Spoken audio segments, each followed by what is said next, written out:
사무엘과 사울 7번째, 사울과 요나단. 사무엘상 14장 봉독했습니다. 사울에게는 아들이 넷이 있었는데 요나단은 맏아들입니다. 근데 이스라엘의 초대왕 사울과 요나단은 아버지와 아들 관계이지만은 그 하는 생각과 행동이 많이 다른 이유는 뭘까요? 완전 반대입니다.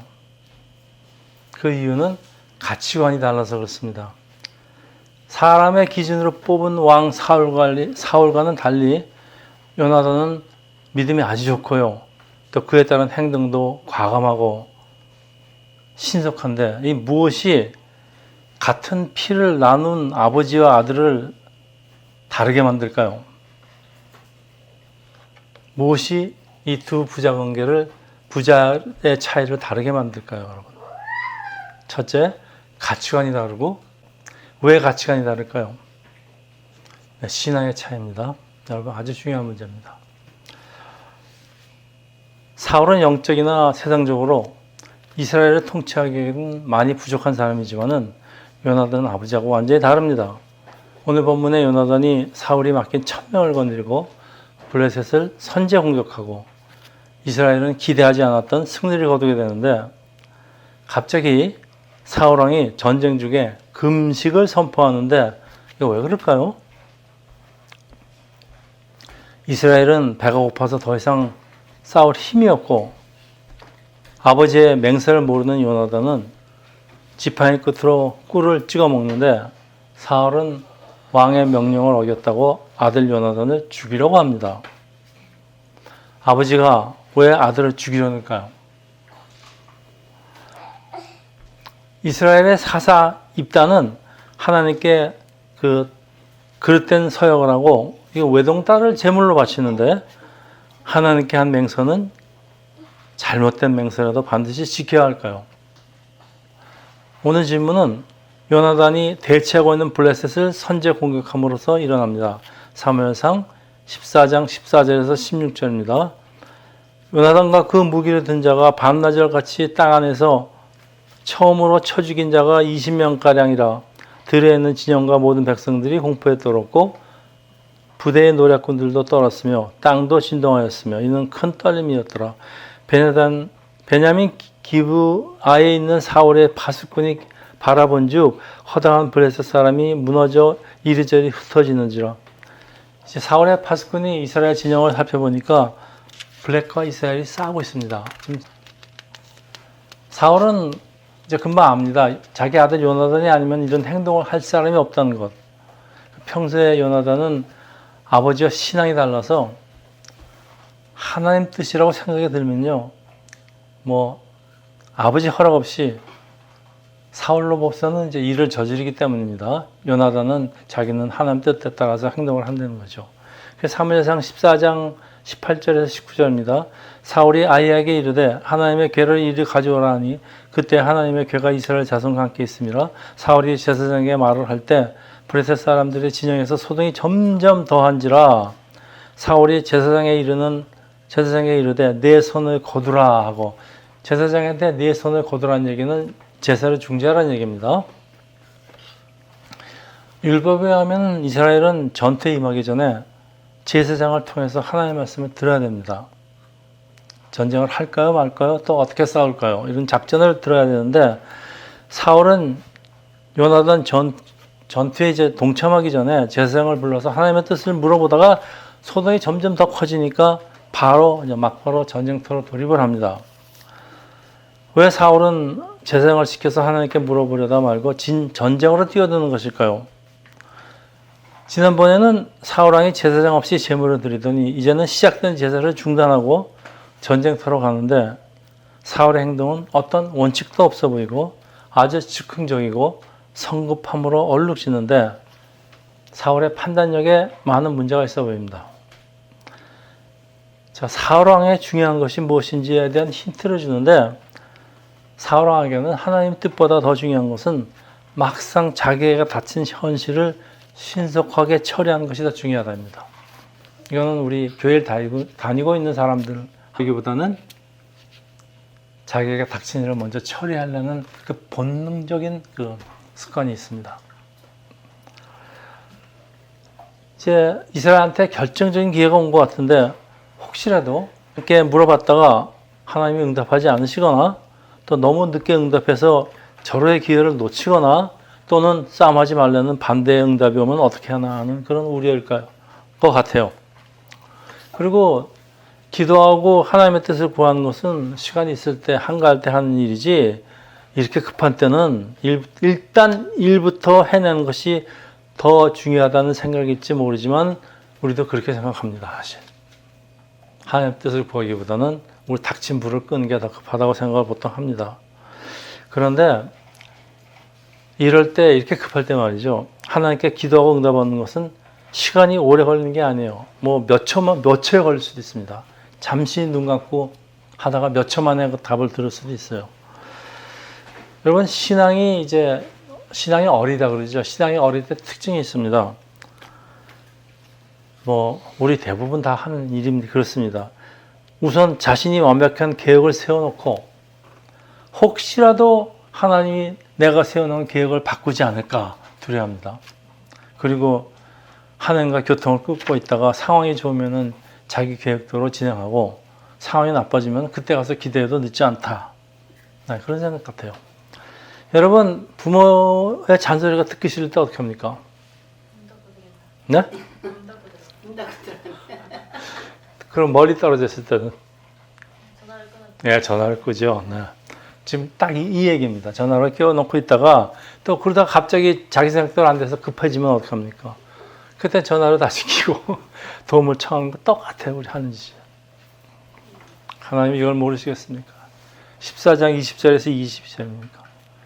사울과 그와 함께한 모든 백성이 모여서 전쟁에 가서 본즉 블레셋 사람들이 각각 칼로 자기 동무들을 침으로 크게 혼란하였으라.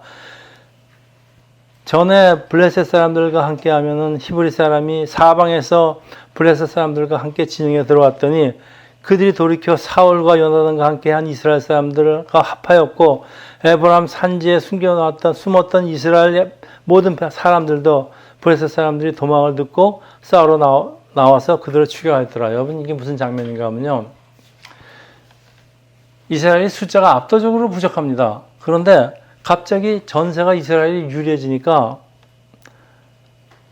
막 블레셋끼리 지들끼리 막 죽이고 그런 상황이 되니까 블레셋에 강제로 끌려왔던 히브리 사람들이 사울 군대하고 합세하고 또 에브라임 산지에 숨어있던 사람들까지 블레셋에게 패한다는 소리 듣고 나와 싸우는데 그러니까 점점 시간이 갈수록 이제 사울의 군대는 많아지고 블레셋 군사의 수는 줄어듭니다. 아주 이상한 사태가 일어나고 있습니다. 이 모든 것이 요나단의 믿음으로부터 시작을 한 믿음의 결단으로부터 시작하죠. 근데 상황은 이스라엘에게 아주 유리하게 진행되고 있는데 자 이때 이제 다 공격하면 블레셋은 이제 완전히 이제 전쟁은 끝이 날 수가 있는 상황인데 도리어 사울이 엉뚱한 명령을 내립니다. 14장 24절에서 26절입니다. 이날에 이스라엘 백성들이 피곤하였으며 이는 사울이 백성에게 맹세하여 경계하여 이르기를 저녁 곧 내가 내 원수에게 보복하는 때까지 아무 음식물이든 먹는 사람은 저주를 받을지어라 하였습니다. 그러므로 모든 백성이 음식물을 맛보지 못하고 그들이 다 숲으로 들어간 즉 땅에 꿀이 있으라. 백성이 숲으로 들어갈 때 꿀이 흐르는 걸 보고서도 그들이 맹세를 두려워하여 손을 그 입에 대는 자가 없었으니. 저는 이 구절이 저한테 아주 절실하게 다가오는데요. 저 같으면 죽으란 소리 해야지. 다음 주일날 제가 이제 이런 상황이 옵니다, 이제. 여러분, 우리는 언제 금식을 합니까? 여러분, 언제 금식하세요? 살 뺄 때, 예. 또. 간절히 구하는 게 있을 때. 그쵸, 간절히 구하는 게 있을 때. 간절한 기도 제목이 있을 때. 또 뭐가 있을까요? 진짜 중요한 게 있는데. 네? 우리 지금 거는 이제 세상적인 얘기고 우리 크리스찬이 진정한 크리스찬들이 하나님과의 관계가 좀 이상해졌다. 내가 뭘 잘못하는 것 같다. 그래서 하나님과 관계에 데미지를 입을 것 같다. 그럴 때 이제 하나님과 관계를 회복하기 위해서 그 음식들을 합니다. 이게 그 음식의 원래 의미예요. 우리가 죄를 많이 짓기 때문에 금식 기도한다는 건 우리 죄를 회개하고 하나님께서 이제 다시 우리 고쳐지기를 바라는 게 그게 금식 기도의 원래 목표입니다. 그런데 이제 전투를 앞두고 군사들을 배불리 먹이는 것은 상식이죠. 사무엘이 판단력을 잃은 것 같아요. 근데 여기 원문의 뜻을 정확히 번역을 하면요, 이렇게 됩니다. 내가 내 자신을 위해서 내 원수에게 보복하는 때까지. 이건 완전히 자기 얘기만 하고 있어요. 내가, 내 자신, 내 원수에게. 네. 아주 철저하게 이제 개인적인 이유죠. 근데 사울은 왜 블레셋에게 개인적인 원한이 있을까요? 네, 사울은 블레셋 때문에 망합니다. 결국 나중에 죽지만은 하나님께 버림받게 한 원인을 제공한 게 블레셋이에요. 그러니까 사울의 개인 감정 때문에 이것 때문에 금식하자는 건데 많은 군사가 굶주린 채 전쟁을 해야 되는데 여러분 저 굶주린 채 싸워본 적 있으세요? 우리 때 군대는 이런 것까지 훈련시킵니다. 이런 것까지 훈련시켜요. 아주 배고픈 상태로 만들어 놓고 훈련시킵니다. 아주 격렬한 운동을. 이거 다 견디라 이겁니다. 그래서 이제 이 굶주림과 싸우는 거는 상당히 고통스러운 일입니다. 그리고 이 꿀같이 아주 맛있는 것을 보고도 먹지 못하는 건 이건 사실상 여러분이 당뇨병을 안 걸려봐서 모르겠지만은 이건 저한테는 고문급입니다, 여러분. 여러분 아무렇게나 이제 막 싸갖고서 거기다 막 들어놓죠. 저는 그걸 보고서 지나가야 되는데 자꾸 저보고 먹는다 그러는데 그건 맛이라도 안 보고 지나갈 수는 없어요. 못 참아요. 그러니까 맛보는 건데 요나단이 지금 그랬어요. 뭐 모르고. 요나단도 당뇨병이었나요? 글쎄 옛날엔 당뇨병이라는 말이 없던 것 같아요. 그때만 해도 소갈병이라는 게 없었으니까. 그렇지만은 그죠 뭐 요나단도 약간 저혈당기가 있는지도 모르죠. 어떻게 합니까? 당 떨어지면 사람이 꼼짝을 못 하는데. 자, 사울은 아주 자기 중심적이에요. 14장 27절에서 30절입니다. 요나단은 그의 아버지가 백성에게 명령할 때 듣지 못하였으므로 손에 가진 지팡이 끝을 내밀어 벌집에 꿀을 찍고 손을 집은 것도 아니에요. 그래서 지팡이로 조금 찍은 거예요. 그의 손을 돌려 입에 대면 눈이 밝아졌더라. 야, 눈까지 밝아졌대요. 그때 백성 중 한 사람이 말하되 이르되 당신의 부친이 백성들에게 맹세하여 엄히 말씀하시기를 오늘 음식을 먹는 사람은 저주를 받을지어다 하셨나이다. 그러므로 백성이 피곤하였나이다 하니 요나단이 이르되 내 아버지께서 이 땅을 곤란하게 하셨도다. 보라 내가 이 꿀을 조금만 뽀거도 내 눈이 이렇게 맑아졌거든. 하물며 백성이 오늘 그 대적에서 탈취해 얻은 것을 임의로 먹었더라면 블레셋 사람은 살육함이 더욱 많지 아니하였겠느냐. 정확한 말입니다. 그리고 요나단은 자기 아버지를 이 땅을 곤란하게 한다고 비난을 하는데요. 사실 뭐 사울은 왕으로서 백성들을 편안하게 하는 임무가 있죠. 근데 오히려 괴롭게 하고 있습니다. 사울은 올바른 용기도 올바른 신앙도 판단력도 없고 그냥 막 덤벙대기만 하는데 이게 백성들에게 도움이 되기는커녕 백성의 짐이 되는 존재입니다. 근데 요나단은 아주 용맹하고요. 판단력도 아주 정확해요. 그리고 실행력도 좋아요. 그러니까 저 왕으로서의 자격이 아주 충분해 보입니다. 사실은 사울보다도 빨리 이제 사울한테서 요나단이 왕위를 물려받는 게 이스라엘에 와서는 훨씬 낫죠. 자, 근데 사울의 이 잘못된 맹세로 이제 몇 가지 문제점이 생기는데 아주. 지금은 이스라엘은 블레셋을 정벌할 절호의 찬스인데 군사들이 힘이 없어서 더 이상 블레셋을 추격할 수가 없어요. 그런데 이제 질문이 있는데 사울이 백성들에게 금식하기로 맹세를 시킨 이유는 무엇일까요? 금식을 하려면 자기만 할 것이지 왜 싸우는 군대들한테 맹세까지 시킬까요? 글쎄요, 참 대답이 궁합니다. 하나님의 도움을 얻기 위해서는 뭔가 특별한 것을 우리가 하나님께 해야 되지 않겠느냐. 그렇게 해야 백성들도 더 열심히 싸울 것 아니겠느냐. 뭐 그런 생각 아니었을까. 여러분 언제 금식하세요? 다시 물어볼게요. 자, 내 간절한 소원을 빌기 위해서 그러려면은 내가 하나님께 이렇게 간절하게 빚는데 나도 뭐 좀 해야 되는 거 아니냐. 그래서 하는 게 금식입니다. 솔직히 말씀해 보세요. 그것도 괜찮습니다. 근데 이게 사울의 생각일지 사울은 지금 하나님과 교신을 끊고 있는 상태예요. 기도 안 하니까. 그래서 하나님 계획을 알 수가 없어요. 근데 하나님은 전쟁을 주관하시는 분은 하나님이에요. 이스라엘이 금식을 하든 말든 이번 전쟁은 하나님이 이스라엘한테 주시기로 작정했기 때문에 요나단이 쳐들어가서 이 난리가 난 겁니다. 사울은 나름대로 어떤 생각으로 금식을 명했는지 알 수 없지만은 이거 상식적으로 바른 결정이 아닙니다. 여러분, 상식이라는 거는 많은 사람들이 크리스천한테 무슨 상식이 필요하냐 이러는데요. 우리가 하나님 뜻을 찾을 적에, 네, 물론 기도로 찾을 수도 있지만요. 하나님 뜻을 찾을 적에 하나님이 만드신 자연의 섭리, 상식이라는 것도 굉장히 중요합니다, 여러분.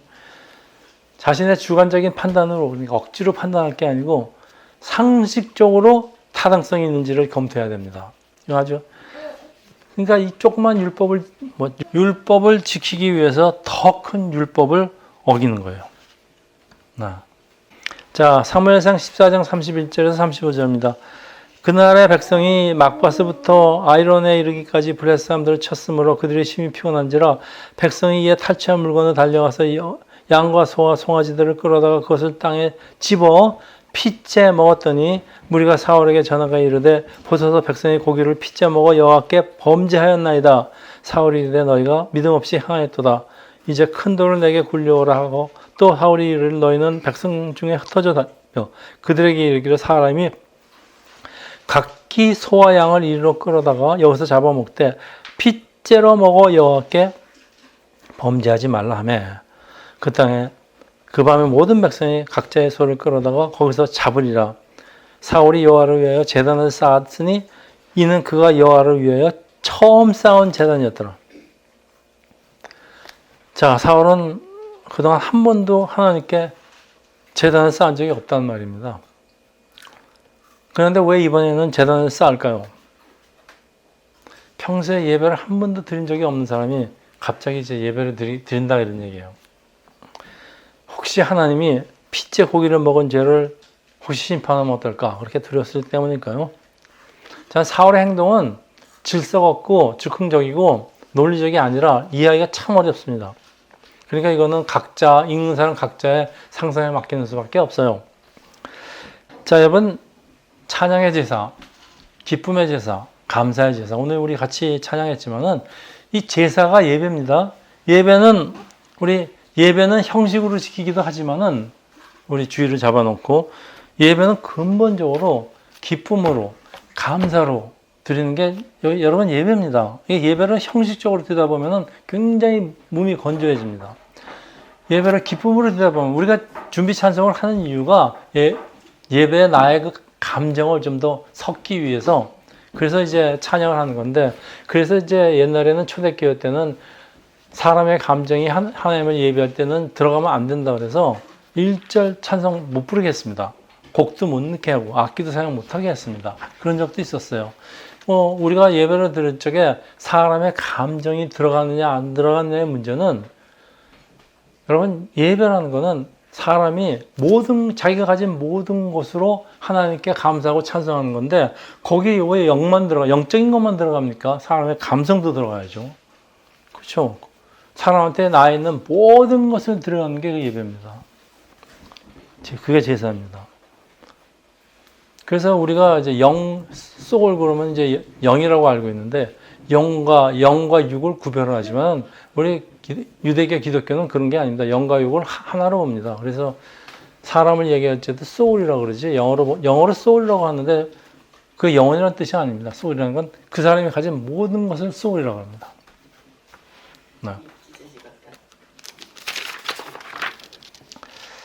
자, 그래서 이 종교적인 열심도 이 적절한 사고와 판단력에 의존하지 않으면 참 우스워집니다.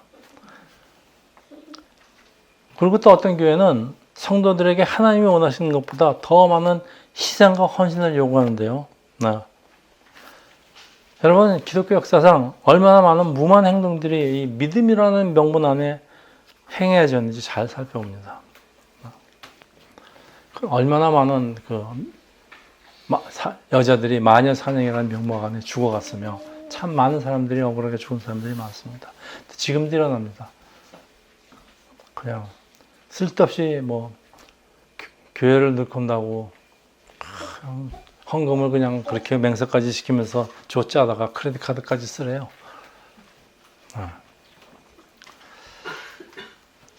자, 사울은 도망가는 블레셋을 추적하기 위해서 이번에는 하나님께 뜻을 구하지만은 하나님이 침묵하십니다. 그래서 사울은 블레셋을 정벌한 절호의 기회를 놓칩니다. 여러분, 이스라엘에 죄가 있으면요, 하나님의 말씀을 주지 않습니다. 여러분, 우리가 하나님의 말씀을 들으려면요, 우리 안에 죄가 없어야 됩니다. 여러분, 주일날 우리가 하나님께 예배드리는 목적이 하나님 말씀 들으려는 거예요. 네, 하나님께 예배하는 목적 중에 가장 큰 것 중에 하나가 하나님 말씀을 듣는 건데, 우리 안에 죄가 남아 있으면요, 하나님의 말씀을 주시더라도 우리는 안 들립니다. 이게 하나님이 안 주시는 거예요.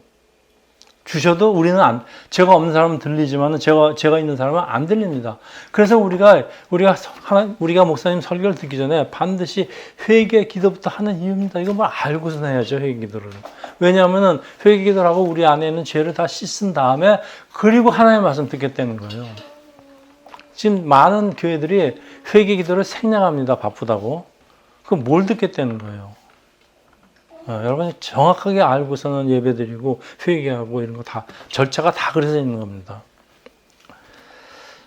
자, 그래서 사울은 이제 그들 가운데 죄가 있는 것으로 알아듣습니다. 그래서 이제 이스라엘의 죄인을 찾을 적에는 하는 거 있죠. 제비 뽑기. 사무엘상 14절 40절에서 42절입니다. 이에 그가 온 이스라엘에게 이르되 너희는 저쪽에 있으라 나와 내 아들 요나단은 이쪽에 있으라. 백성이 사울에게 말하되 왕의 생각대 좋은 대로 하소서 하니 이에 사울이 이스라엘 하나님과 여호와께 아뢰되 원하건대 실상을 보이소서 하였더니 요나단과 사울이 뽑히고 하나님 백성은 면한지라. 사울이 이르되 나와 내 아들 요나단 사이에 뽑으라 했더니 요나단이 뽑히더라. 요즘 제가 좀 이상해요. 뽑히면 사울이 뽑혀야 되는데 왜 아들 요나단이 뽑힐까요? 제비 뽑는 이유가 일종의 이제 백성들 앞에서 자기하고 지 아들 옆에 놓고 백성들을 이쪽에 놓고 이제 제비를 뽑는다는 얘기가 사울의 생각에는 신임 투표였을 거예요. 하나님이 우리 지지하는 거 너들 봐라. 그런데 결과는 거꾸로 나옵니다. 다시 말해서 하나님 앞에서 그의 집안이 왕의 자격이 있는지를 재확인 받으려고 했는데 참 이미 왕으로 뽑힌 사울인데요. 왜 이상한 짓을 계속합니다. 지금 안 해도 될 짓을 계속해요. 왜 그럴까요? 내가 생각해도 나는 왕 자격이 없다. 자신감이 없다는 표현 아니겠어요? 사실 자기가 아무것도 한 게 없어요. 근데 왕이 됐어요. 그럴만도 하죠. 아마 이게 이제 사울한테 끝까지 남아있는 나는 열등감일 겁니다. 나는 아무것도 한 것이 없는데 나는 왕이 됐는데 나는 왕 자격이 없는데 혹시 누가 나를 왕 자리에서 쫓아내려고 그러지 않을까. 그래서 다윗을 보고 그렇게 쫓아내지 않습니까? 참 이 사람한테는 열등감이라는 게 자격지심이라고 그러죠. 이거 자격지심. 여러분 자격지심 같은 거 없애야 돼요. 그리고 이 제비뽑기 방식은 좀 우스워요. 그래서 다윗 시대 때는 이후부터는 이걸 한 번도 한 적이 없다고 합니다. 그래서 없어졌대요. 자, 최종으로 뽑힌 사람이 요나단이에요. 사실 요나단은 사울왕의 맹세를 듣지 못했기 때문에 하나님께 맹세를 어긴 것이 아니에요. 그런데도 불구하고 이제 아버지 사울이 선언한 저주 아래 놓이게 됩니다. 이제 사무엘상 14장 44절에 사울이 이르되 요나단은 내가 반드시 죽으리라. 그렇지 않으면 하나님께 내게 벌을 내리시고 또 내리시기를 원하는도라. 여러분, 요나단이 왕의 맹세를 어기고 금식을 깼다. 그래서 반드시 죽으리라까지 이해가는데 하나님이 내게 벌을 내리시고 또 내리시기를 그리고 또 맹세하는 건 이게 뭡니까 이거는? 이거는 아주 이상한 얘기예요. 그러니까 기필코 내가 너를 죽이겠다 그런 뜻이에요 이게요. 사울은 요나단한테 자초지종을 다 들었어요. 못 들었다고. 죽이겠다가 또 다른 맹세를 하니까 내가 너 죽일 거야. 내가 만약에 너를 안 죽이면 하나님 나 벌 주셔도 좋아요. 이렇게 얘기하는 겁니다. 그래서 신앙과 윤리에 대해서 아주 혼란에 빠져 있는 사울은 또다시 이 어리석고 무식한 무모한 맹세를 하는데 금식을 하지 않는 자는 죽으리라. 하나님께 맹세한 건 반드시 지켜야 하지만은 요나단은 그런 사실을 몰랐기 때문에 맹세 밖에 있습니다. 죄가 없어요.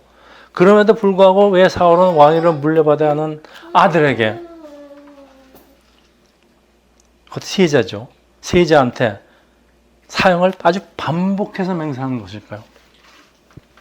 여러분 왜 그럴 것 같아요? 여러분 영조 대왕이 왜 사도세자를 그렇게 죽일까요? 저는 그런 생각이 들었어요. 왜 죽일까요? 그러니까 이제 사도세자가 영조가 생각하기를 저 아들이, 저 세자가 나의 왕위를 좀 위협하고 있다. 그런 이유 아닐까요?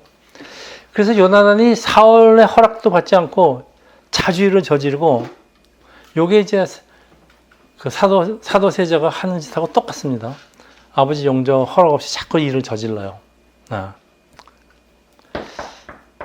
근데 요나단은 일을 저지르는데 그럴 때마다 승리를 해요. 그리고 요나단의 인기는 올라가는데 혹시라도 이 요나단에게 왕의 자리를 대한 위협을 느끼는 거 아닐까요? 다윗이 전쟁에서 돌아오니까 다윗은 만만이고 사울은 천천히다 소리 듣고, 그래서 그때부터 사울이 돌아가고서 이제 죽이려고 쫓아내지 않습니까? 다 말이 비슷한데 아마 그랬던 것 같아요. 사실 그 왕의 권력이라는 것은 절대 권력인데, 옛날부터 한 얘기가 있습니다. 절대 권력 앞에는 형제는 물론이고 아들과 아버지의 관계도 없답니다. 절대 권력이라는 건 아마 아주 돈이 많은 재벌들한테도 해당될지 모르겠어요. 한 나라, 난 집단의 그 리더라면은 참 인재가 있으면은, 이제 자라나는 젊은 인재가 있으면은 참 그 포용하고 키워줘서 그 다음 자리를 넘겨주는 그런 해야 되는데, 사울은 사실 이런 면에서는 리더 자격이 없어요. 너무 철저하게 자기중심적이에요. 그게 상 14절 45절 백성이 사울에게 말하되 이스라엘이 이 큰 구원을 이룬 요나단이 죽겠나이까 결탄코 그러지 아니하나이다. 여호와의 살아계심을 두고 맹세하오니 그의 머리털 하나라도 땅에 떨어지지 아니할 것은 그가 오늘 하나님과 동역하였음을 인다하여 백성이 요나단을 구원하여 죽지 않게 하였느니라. 자, 요나단 죽을 각오를 했죠. 근데 하나님과 백성은 그를 죽게 내버려 둘 수가 없어요. 근데 이거 상당히 중요한 사건이라고 합니다. 백성들이 왕의 법보다 하나님의 은혜가 더 중요하다고 주장을 하는데요. 그래서 요나단을 구합니다. 근데 이 사건이 이스라엘 역사상 하나님의 뜻에 따라 사람들 그 민의에 의해서 왕의 결정을 번복하는 처음이고 아주 중요한 선례가 된다고 합니다. 누가 자기를 죽이려는 아버지를 믿을 수 있을까요? 하나님께 불순종해서 사무엘에게까지 멀어진 사울이죠. 그런 사울이 이제는 자신의 아들에게까지 멀어지는 아주 불행한 사태가 일어나고 있습니다. 사울은 처음에 사울에게는 처음에 편이 있었습니다. 사무엘도 자기 편이었고 하나님도 자기 편이었고 아들 요나단은 물론 다 자기 편이었습니다. 사람들한테 얼마나 처음에 받았습니까? 그냥 저 사람 왕으로 뽑아내니까 막 화나고 잘 뽑았다고 그러지 않았습니까? 하나씩 잃어가고 자기 아들한테까지 잃어가고 있습니다. 그렇게 잃다가 그 명목상의 왕이만 남아 실제적인 왕 자리도 잃어버리다가 결국은 온 집안이 몰락하는 그런 게 사울한테서 벌어지고 있습니다.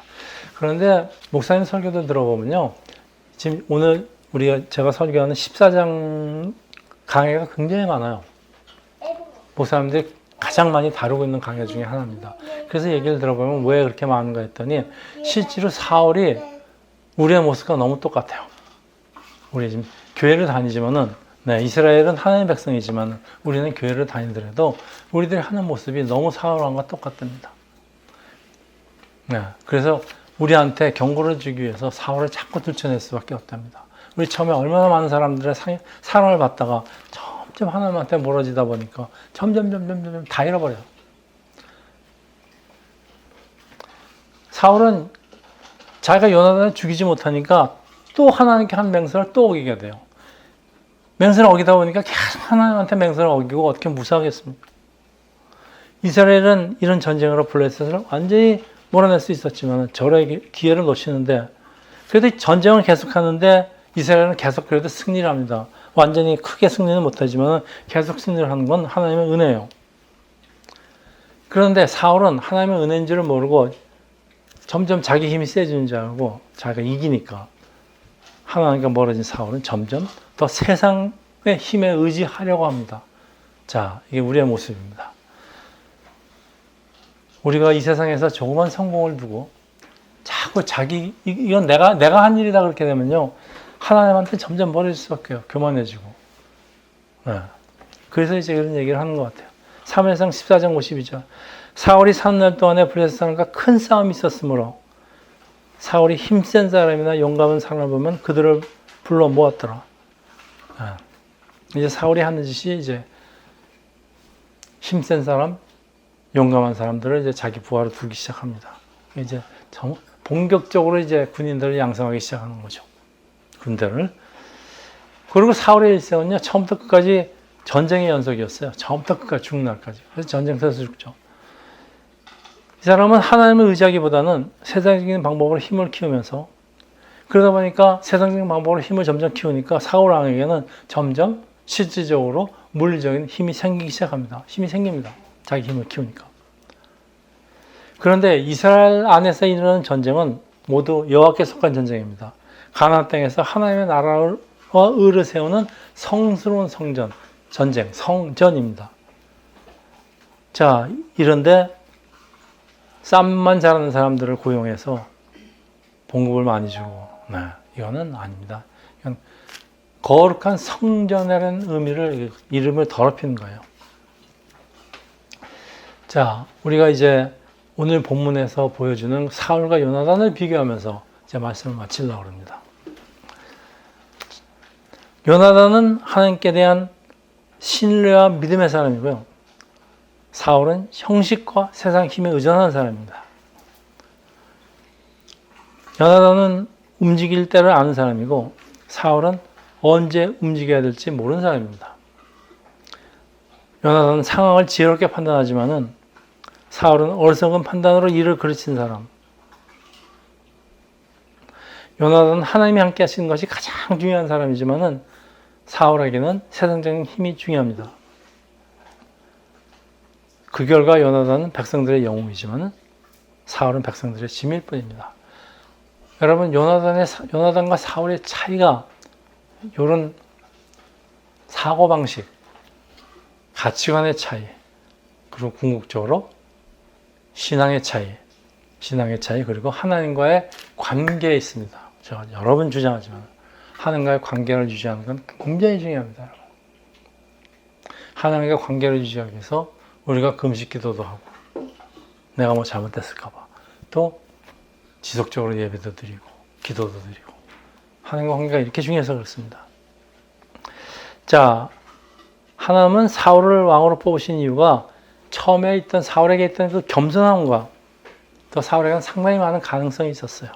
그걸 보신 것인데 사울이 점점 교만해지면서 문제가 점점 하나님과 멀어진다는데 결정적인 문제가 있습니다. 결론입니다. 사울의 근본적인 문제가 하나님과 관계에 있어요. 뭐 딴 게 없습니다. 근데 그 하나님과의 관계의 그 밀접한 관계는 그 차이가 엄청나다는 것을 여러분 잊지 마시고 마음 깊이 간직하시고요. 우리 신앙생활에 가장 중요한 것은 하나님과의 관계를 하나님과의 밀접한 관계를 유지하는 것이라는 것. 그래서 모든 우리가 가지고 있는 지혜와 지혜가 하나님께로 온다는 것. 여러분 하나님이 주시는 지혜 없으면 이 세상에서 여러분 성공할 수 없습니다.